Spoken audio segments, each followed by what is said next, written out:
欢迎来到新兴消息频道，请订阅频道，所以大家不要错过当天最热门的新闻。我们今天的时事通讯包括以下内容：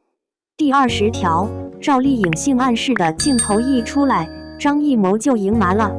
贾玲主演的电影《热辣滚烫》至今的票房收入已经超过了27亿，预测其最终的总票房将达到38亿，稳定地坐在春节档的票房之巅。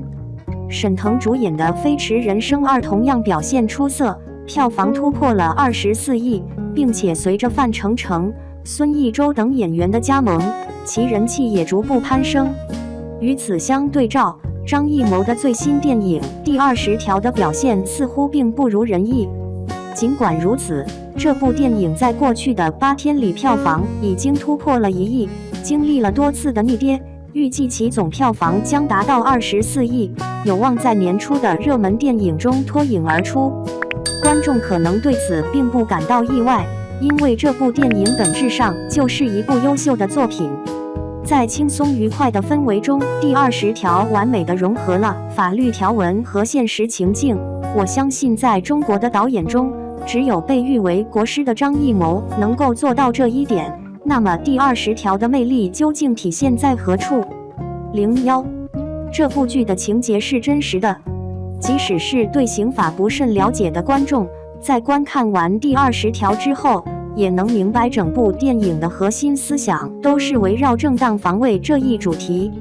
虽然这个议题本身具有高度的敏感性和争议性，但普及相关知识显得尤为重要。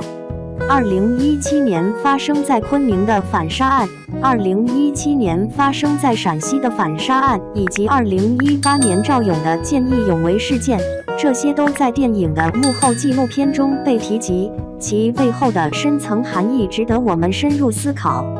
基于这些案件的事实，影片也进行了新的改编和扩展。第一个情节描述了韩明的儿子如何制止校园内的霸凌行为。几名年轻男子在洗手间里把同学全部扒掉，而对方则全身仅穿着一条内裤，身上布满了伤痕。但你认为这一切都已经结束了？他们竟然掏出手机，试图捕捉同学赤身裸体在地面上爬行的画面。身体与心灵的双重伤害，正是校园霸凌行为中最令人厌恶的部分。当韩明的儿子韩雨晨看到这种行径并试图阻止时，意外地打伤了霸凌者。剧情中最令人感到无奈的部分是，尽管调查霸凌已经花费了很长时间，但韩雨晨是否真的伤害了人，这一事实却是显而易见的。他从一个见义勇为的人变成了一个犯错的人，真的不知道该怎么解释。第二个情节描述了公交司机张桂生的见义勇为行为。当司机张桂生目睹一名女生在公交车上被不良分子用咸猪手触摸腹部并受到言语侮辱时，他毫不犹豫地走上前去制止了这种性骚扰行为。然而，他并不是2名壮汉的匹敌，更准确地说，他不是在互相攻击，而是被单方面击败。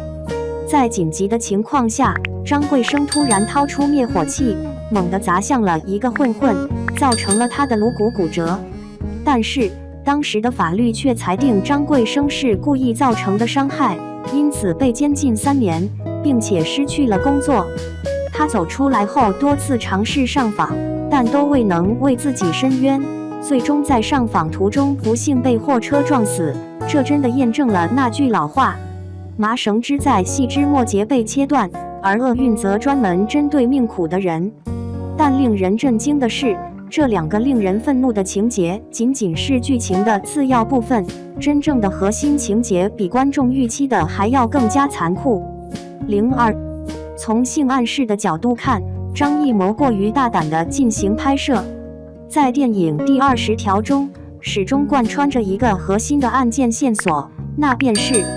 王永强的谋杀事件。当我目睹案件被重新呈现的那一刻，我觉得荧幕前的所有观众都像我一样，气得几乎拳头都变得坚硬。王永强为了治疗女儿的疾病，从村里的恶霸那里借到了高额的贷款，这导致了他长时间的欺压和欺凌。他的脖子被恶霸用铁链锁住，而他的另一端则被拴在大门的另一侧，就像一只失去尊严的狗一样。然而，更为恐怖的事件正在房间里发生。恶霸刘文京把王永强的妻子郝秀萍拖到床上，不服从他的命令，狠狠地给了他一个耳光，导致他鼻血横流。不幸的是，郝秀萍由于患有聋哑症，甚至无法发出求救的声音。直到镜头捕捉到那一刻，侵权行为的整个过程都没有被完整的记录下来。然而，当观众目睹刘文京拎着裤子步出房间，面露得意之色时，无人能理解到底发生了何事。他蹲在王永强的面前，坦率地表示，如果王永强未来不能偿还债务，他会与他的妻子发生关系，每次的费用可以抵200元。如果王永强还能像狗一样来看门，那么他会额外增加100元。这句话是人们可以表达的吗？称刘文京为禽兽还不如，实际上是对禽兽的一种侮辱。当郝秀萍步出房间的那一瞬间，所有的观众都无法保持冷静。